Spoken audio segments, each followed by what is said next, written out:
चाहे महामत बुक में दिखाया ऐसी कर हिकमत हम देखा इश्क बेला बैठ बीच खिलवत बैठ बीच खिलवत याद करो हक मोमिनो खेल में अपना खसम।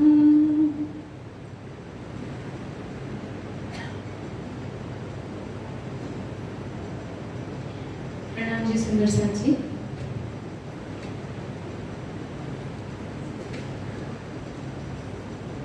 याद करो हक मोमिनो। श्रृंगार ग्रंथ का 21वां प्रकरण है, उसकी यह पहली चौपाई है। इससे पहले खिलवत, परिक्रमा, सागर और श्रृंगार अवतरित हो चुके हैं राज्य और श्यामा जी की। तत्पश्चात ये प्रकरण आता है मुख कमल मुकुट छवि, जिसका नाम है। सब कुछ वर्णन करने के बाद परिक्रमा में 25 वर्षों में क्या प्रेममय लीला करते हैं हम युगल स्वरूप के साथ, वो वर्णन हो चुका है, जिसको आज दिन तक राज्य के ही सत अक्षर ब्रह्म जो है वो भी पूर्ण रूप से जानते नहीं था। तभी तो हम सेवा पूजा में गाते हैं ना सुंदर साक्षी। अक्षरातीत के महल में प्रेम इशक बरतत सोसुद अक्षर को नहीं पिया के विविध केली करे। उस अक्षर ब्रह्म को जो राज्य का ही स्वरूप एक है, लीला दो, राज्य से भिन्न नहीं है, सिर्फ लीला अलग है। वो अक्षर ब्रह्म ही नहीं जानते कि हम सखिया श्यामा जी के साथ, राज्य के साथ परम धाम में कैसी प्रेममय लीला करते हैं। और वो परिक्रमा ग्रंथ में वर्णित हो चुका है जब ये प्रकरण वर्णन होता है। इस ब्रह्मांड में 14 तबक के इस जहान में किन कया न एक हरफ, सो हरफ कैसे कह भी किन पाई न बका तरफ। किसी को परम धाम की तरफ का भी पता नहीं था कि वो परब्रह्म परमात्मा कहाँ है, कैसा है। ना इस संसार में किसी को पता था, ना इस संसार की उत्पत्ति जिससे हुई है वो आदि नारायण को पता था, जिसे हम क्षर पुरुष कहते हैं। ना ही वेदों को पता है जिनका स्थान व्याकरण में है, ना सबलिंग में जो रास लीला करने वाले गाना है उनको भी तो नहीं पता है। तभी तो बीतक में हमने वर्णन सुना है कि जब हरदास जी को दर्शन होता है तब क्या कहते हैं बाकी के बारे में। वो तो श्यामा जी का उनको कोई पता नहीं, उनको लग रहा है कि देवचंद्र जी के अंदर राधिका रानी है, जिनकी कृपा मात्र से उनको अखंड स्थान प्राप्त हुआ है सबलिंग में। योग माया में भी उनकी पहचान नहीं है किसी को, और योग माया जिसकी लीला स्थल है वो अक्षर ब्रह्म को भी उस लीला का पता नहीं है। राज्य के अर्धमुखादि का दर्शन करके ही वापस लौट जाते। जब इस खेल में आना हुआ तब उनको राज्य का पूर्ण मुखादि का दर्शन हुआ और रूपों के नख का नूर दिखा। और उसमें वो इतने मोहित हो गए कि उन्होंने सोचा कि जिन रूपों के नख के नूर में इतना आनंद है वो रूहें कैसी होगी और उनकी धनी के साथ लीला कैसी होगी। तब उनके दिल में ये चाह उठी कि मुझे इस खेल को देखना है। तो हम सोचे सुंदर साची कि हमें परिक्रमा ग्रंथ में क्या नीति दी गई है। उसके बाद अवतरित हुआ सागर। सागर ग्रंथ में नख से सीख तक युगल स्वरूप का वर्णन हो चुका है, जो उनके सत अंग अक्षर ब्रह्म अनादि काल से अक्षरधाम में, जो परम धाम के ही अंतर्गत है, वहां रहते हुए भी नहीं जान पाए थे। सिर्फ अर्धमुखारविंद देख सकता था। उनके नख से सीख तक का वर्णन सागर ग्रंथ की चौपाइयों में राज्य ने हमारे लिए उड़ेल दिया। और सिर्फ राज्य का नहीं सुंदर साची, किसी भी आशिक के लिए सबसे कठिन कार्य क्या होता है? अगर मजनू को कहा जाए कि तू लैला का नक्श से सिख तक वर्णन कर, और वो भी ऐसे लोगों के बीच में जहां कोई पवित्र प्रेम को ना जानता हो, तो मजनू मर जाएगा लेकिन वर्णन नहीं करेगा। ये तो दुनिया के मजनू की बात हो रही है सुंदर साची। अगर आपके पतियों को भी यहाँ पे बहुत सारे भाई बैठे हैं, आपको कहा जाए कि पत्नियों का नक्श से सिख तक वर्णन करो, या आप उनके साथ कैसे प्रेममयी पल व्यतीत करते हैं पूरे दिन के दरमियान, वो सारी बातें बताओ, तो वो बताएंगे? जब यहाँ के पति नहीं बताते हैं, यहाँ के आशिक नहीं बताते हैं, जो सिर्फ इस जन्म के हैं, और शरीर छूटते ही छूट जाएंगे। शरीर छूटने के बाद कोई पति या पत्नी एक दूसरे के साथ जाते हैं सुंदर साथ?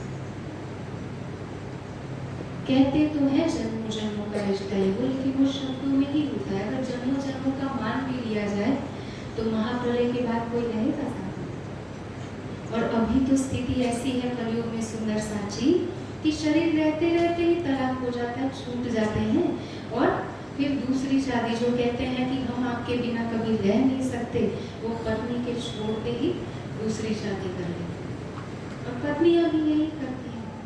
तो ऐसे संसार में राज्य कहाँ के आशिक है? राज्य ने अपनी पहचान इस संसार में क्या दी सुंदर साची?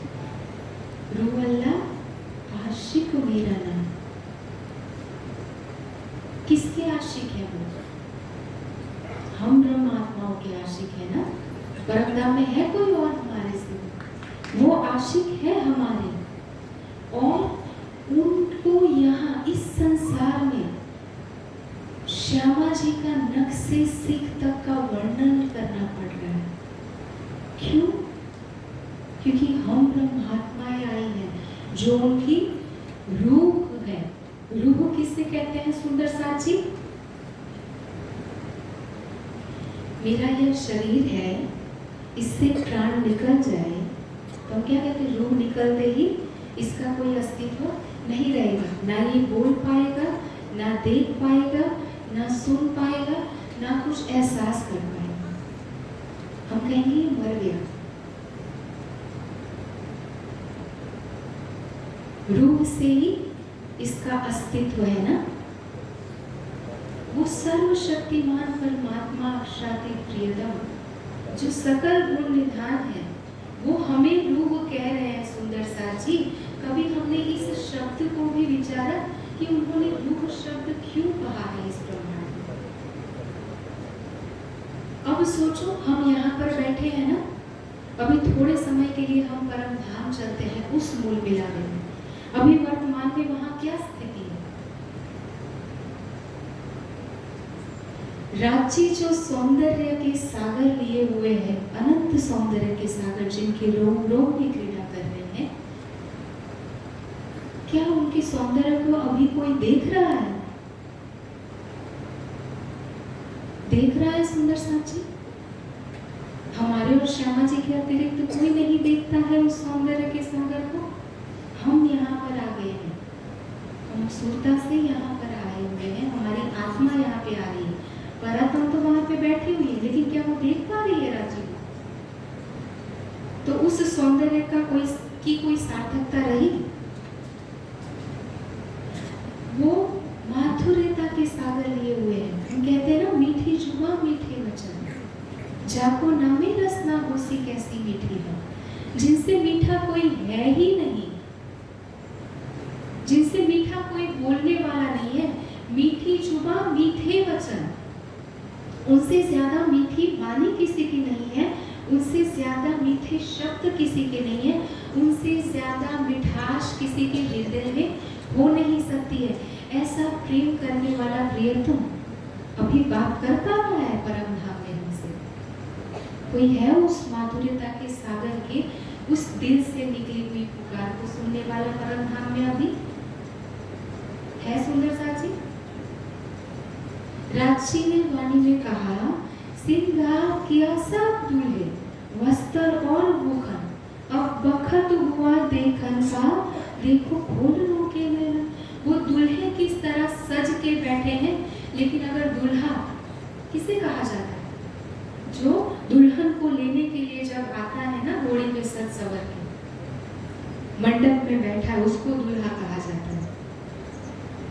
तैयार है और वो 400 450 साल से बैठा हुआ वो सुंदर सा जी, और दुल्हन ना है तो कोई भी दूल्हा यहाँ का है जो प्रतीक्षा करे, शादी के बाद भी छोड़ के चले जाए। है कोई ऐसा दूल्हा? और ऐसा प्रियतम है हमारा? है कोई उसे देखने वाला अभी? नहीं ना। तो सब कुछ होते हुए भी, सकल गुण निधान होते हुए, सर्वशक्तिमान होते हुए, परम धाम वैसा का वैसा होते हुए, क्योंकि ब्रह्मात्मा की आत्मा सुरता, ध्यान, कॉन्शियसनेस इस प्रमाण में आ जाने के कारण वहां सब कुछ ठहर गया है। तो कहेंगे ना, परम धाम कभी निष्प्राण नहीं हो सकता है सुंदर सा जी। वहाँ तो एक पल भी नहीं हुआ है, लेकिन समझने के लिए अगर देखा जाए तो जैसे ही रूह यहाँ आई तो वहाँ सब कुछ शून्य है। और रूह आ गई तो हमको खेल दिखावन काश, हम सो आहू आए श्री राज। प्रियतम तो हमारे बिना रह ही नहीं सकते, वो भी यहाँ पर आ गए। क्योंकि राज जी क्या कहते हैं वाणी में, रह न सकूं मैं रूहों बिना, रूहे रह न सके मुझ बिना। वो एक पल भी हमारे बिना नहीं रह सकते हैं सुंदर सा जी। तो हमको खेल दिखाने के लिए वो हमसे पहले आ गए, क्योंकि रूह के बगैर तन कैसे रह सकता है, और तन के बगैर रूह कहाँ रहेगा।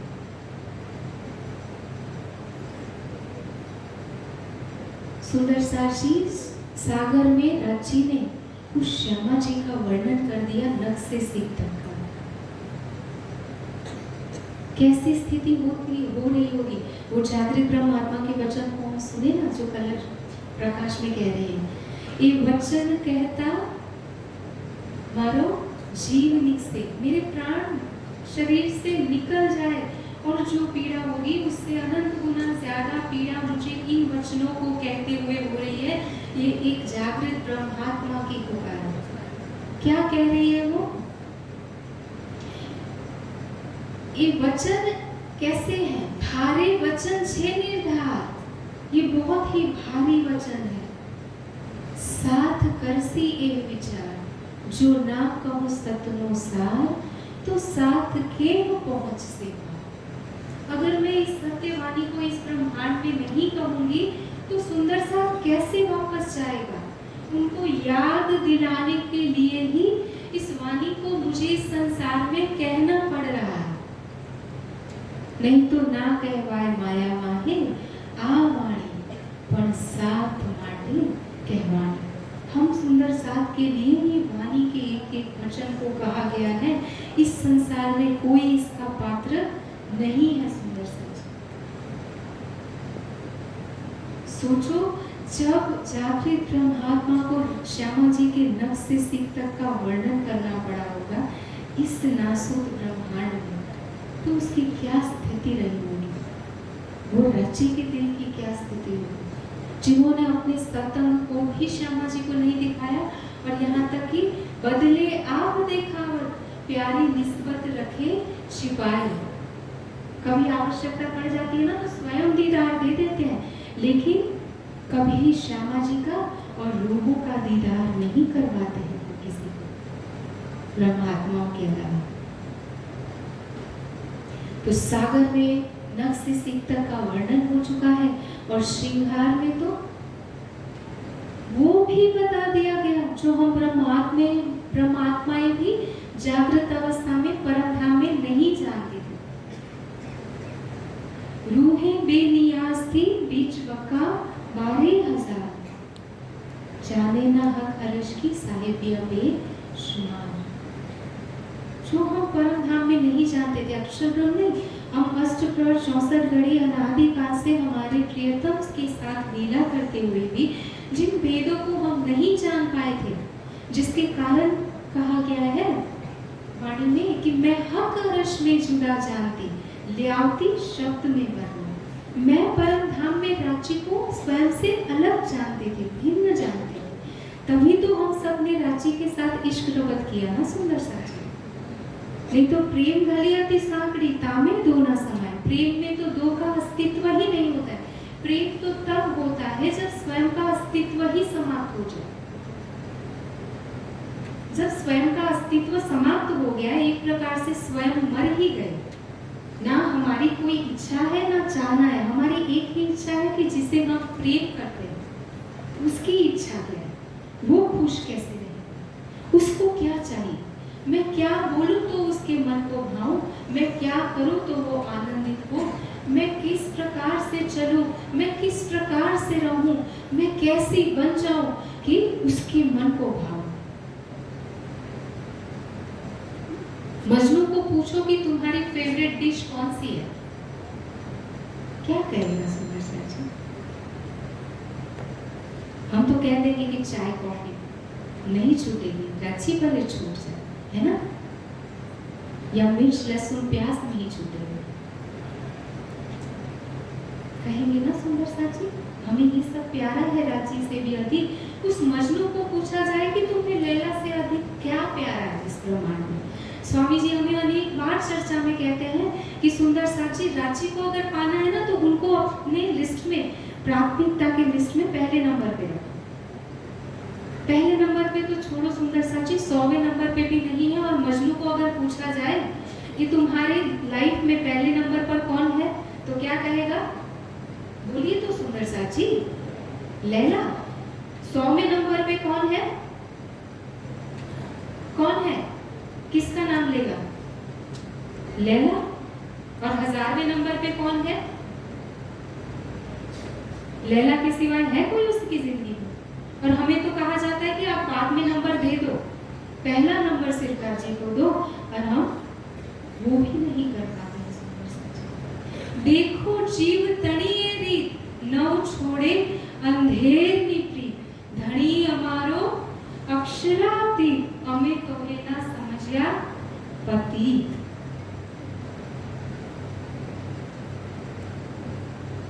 सिर्फ कहने से वो प्रियतम नहीं बन जाएंगे सुंदर साची।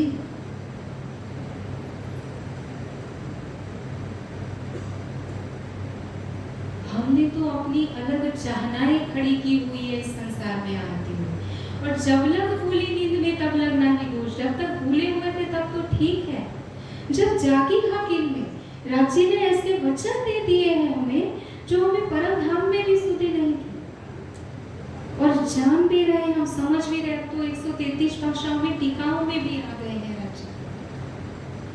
और क्या करें हमारे लिए? हम यहाँ 7 दिन के लिए भी नहीं आ सकते हैं, रांची को पता है। तो रांची ही हमारे घरों में जूम मीटिंग के माध्यम से रोज रोज प्रकट होते हैं। और किसको पीड़ा है हमें जागृत करने की?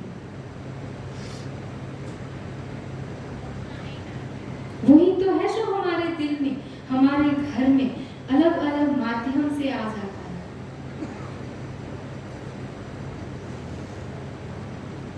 तो श्रृंगार ग्रंथ में सुंदर साची रांची ने अपने दिल के उस भेद को बताया है, जहां हम दो ना रह के एक हो जाए कि हम दो नहीं हैं, हम तो रांची का ही रूप है, उन्हीं का स्वरूप है।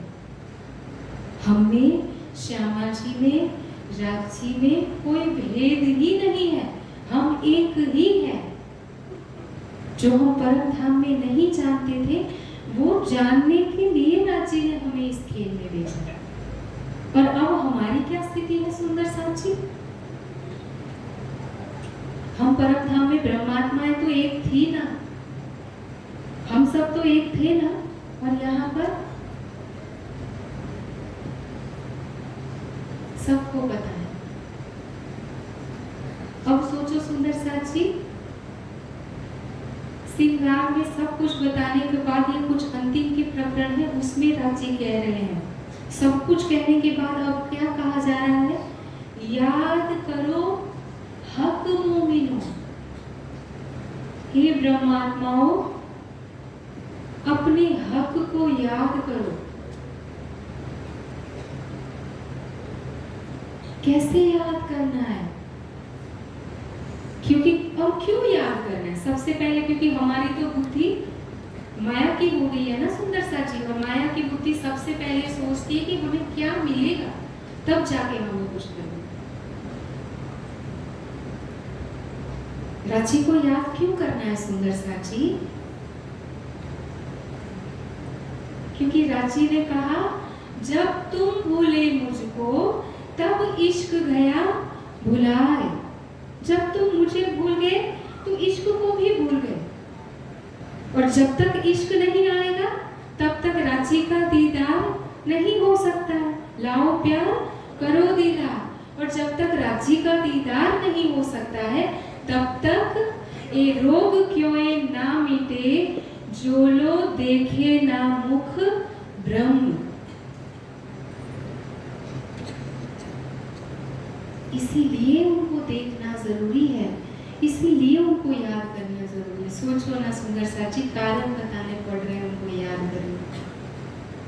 वो हमारे प्राण है, हम उनके बिना नहीं जी सकते हैं, वो हमारे बिना नहीं जी सकते हैं सुंदर सा जी, इसीलिए उनको याद करना। जो लो इश्क न आया तो लो करो उपाय। जब तक इश्क नहीं आ जाता तब तक उपाय करने पड़ेंगे।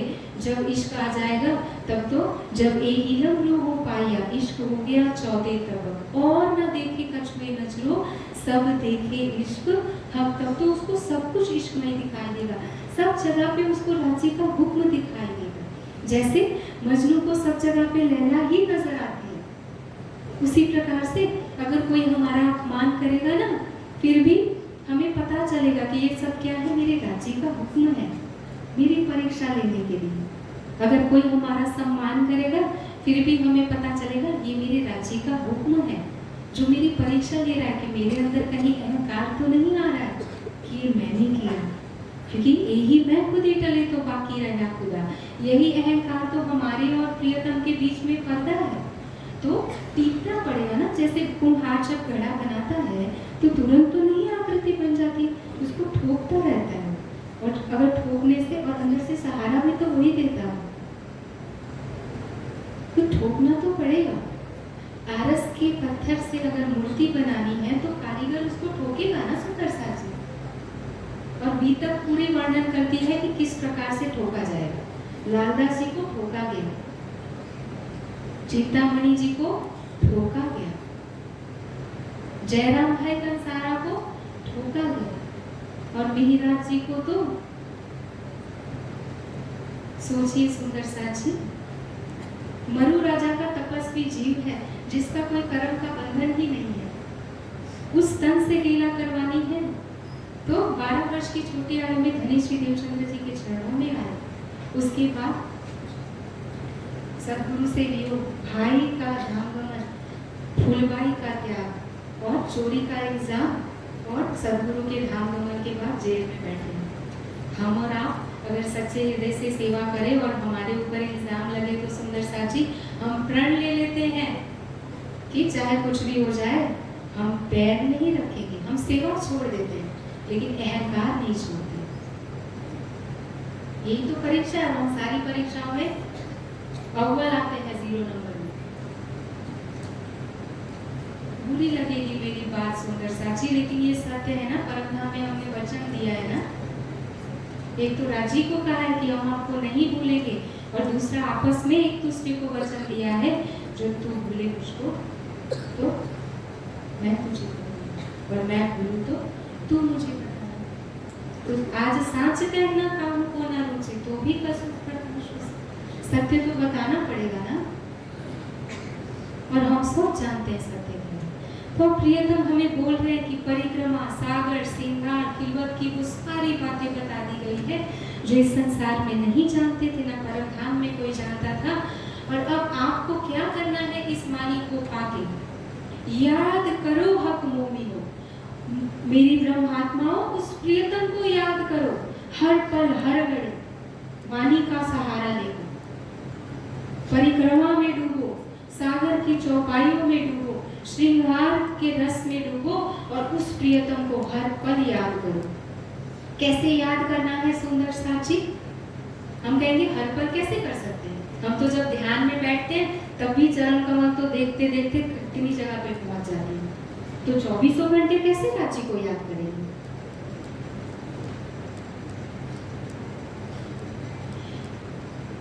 इसको मैंने पहले भी कहा है सुंदर साची, कैसे याद करना है?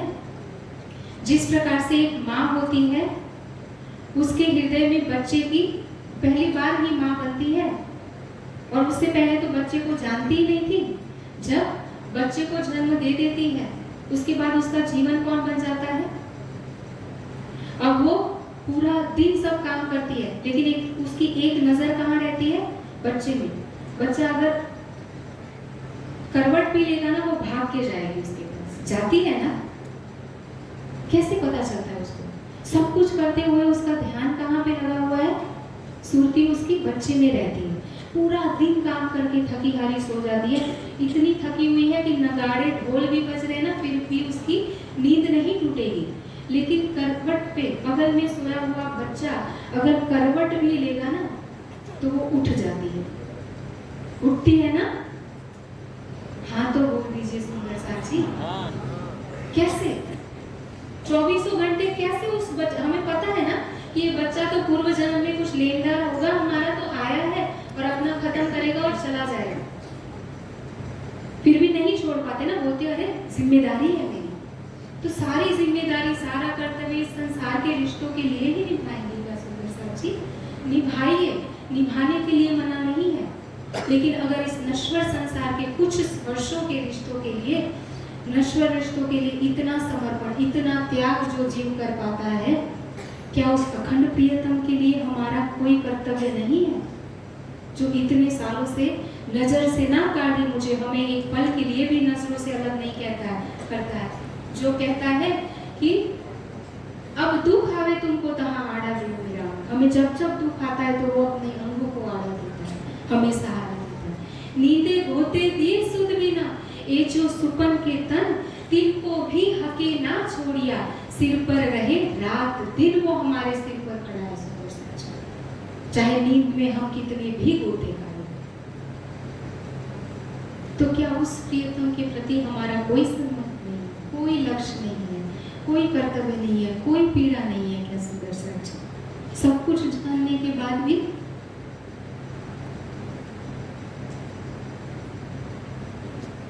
इसीलिए रांची कहते हैं खेल में अपना खसम। किसको याद करने के लिए कहा जाता है? जो एकमात्र अपना है, हक बिना सब ख्वाब, ये सब कुछ छूटने वाला है सुंदर साची। क्या तो शरीर रहते छूटे या शरीर छूटने के बाद छूटे। ये झूठी सबे उड़ जासी, ले जासी झूठा दाग, और अखंड का दाग सुंदर साची कुछ पलों के लिए याद करें कि चलो हमारा प्राण निकल गया और वो युगल स्वरूप हमारे सामने है, क्या पूछेंगे वो हम? क्या पूछेंगे सुंदर साची? तुमने माया में जाके क्या किया? हमने कहा छोड़ा था उनको कि हम आपको कभी नहीं भूलेंगे। इससे आगे की का चरण ने हके कॉल किया उतरते अलस तो बेर को, कि क्या मैं तुम्हारा प्रियतम नहीं हूँ? प्रियतम किसे कहते हैं? एक होता है प्रिय और दूसरा होता है प्रियतम। जिससे अधिक और कोई प्रिय ना हो उसको कहते हैं प्रियतम। और हमारे सबसे अधिक प्रिय कौन है? थे ही कहा जाएगा, क्योंकि अभी तो हम जानते हैं कि हमारे लिए प्रियतम कौन है। तो वो हमारे प्रियतम क्या कह रहे हैं? हके कॉल किया उतरते अलस तो बेरम कुम, उसे याद करो आप कि आपने क्या कहा था।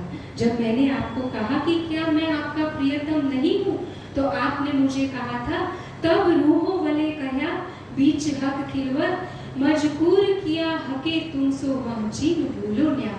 जो बात आपने इस खेल में आने से पहले कही थी, उसे एक पल के लिए भी भूलना मत।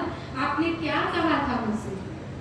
धनी 100 बेर देखो आजमाए के, तो भी ना भूले हम आपको नहीं भूलेंगे।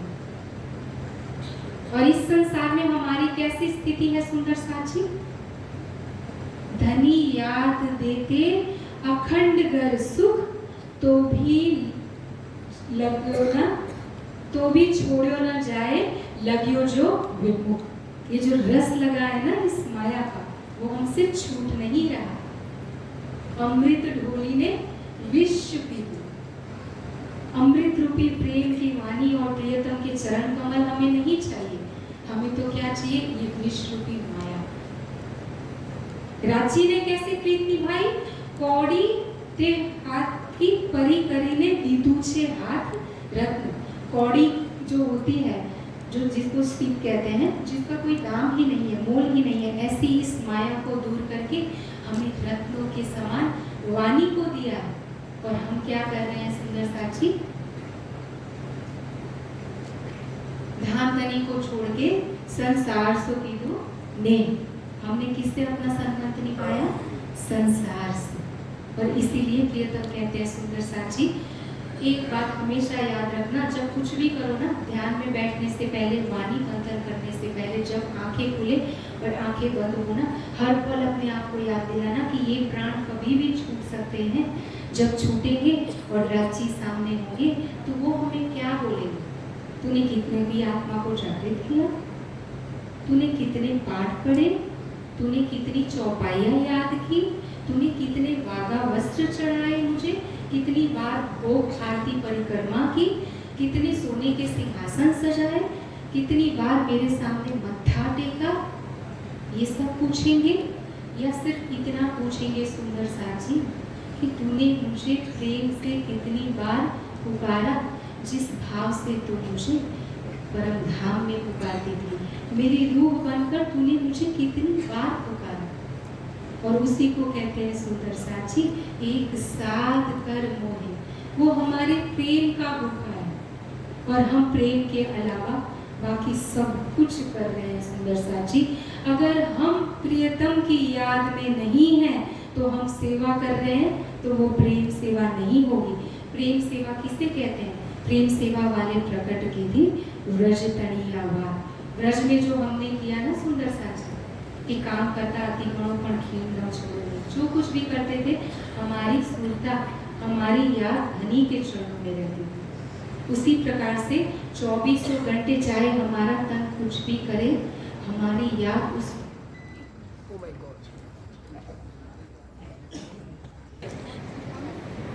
सुंदर साची जिस प्राणनाथ प्यारे की जय बुलाते ना हम, एक बार सच में याद करना कि प्राणनाथ की जय बुलाते हुए वो धनी हमें याद करते हैं। वो इससे भी नहीं दीजिएगा, वो उससे दीजिएगा वो जो दिल से उसका जयकारा एक बार लगाएगा ना, उसके सामने होगा। तो उसी को करना है सुंदर साची, बाहर नहीं अंदर की दौड़। और जो कुछ भी करेगा प्रेम से, उसे धनी जी को इश्क भावे, बिना इश्क ना पछू सुभावे। चौपाई दोहराएंगे सुंदर साची। अब समय समाप्त हो गया है, वैसे भी समय समाप्त होने आया है सुंदर साची। तो राजी के चरणों में यही रची कि हर पल बस उसकी याद ना भूले। अगर हम कुछ कहें तो उससे कहे, सुने तो उसको सुने। हमारा सब कुछ वही है और वही हो जाए दोबारा से। जैसे मीरा दीवानी के लिए गाना है, जैसे रसखान के लिए उसका प्रियतम है, और जैसे मजनू के लिए उसकी लैला है, वैसे ही हम हमारे प्रियतम के लिए हो सुंदर साची। चौपाई दोहराएंगे। तब रुहो वले कया, बीच हक खिलवात,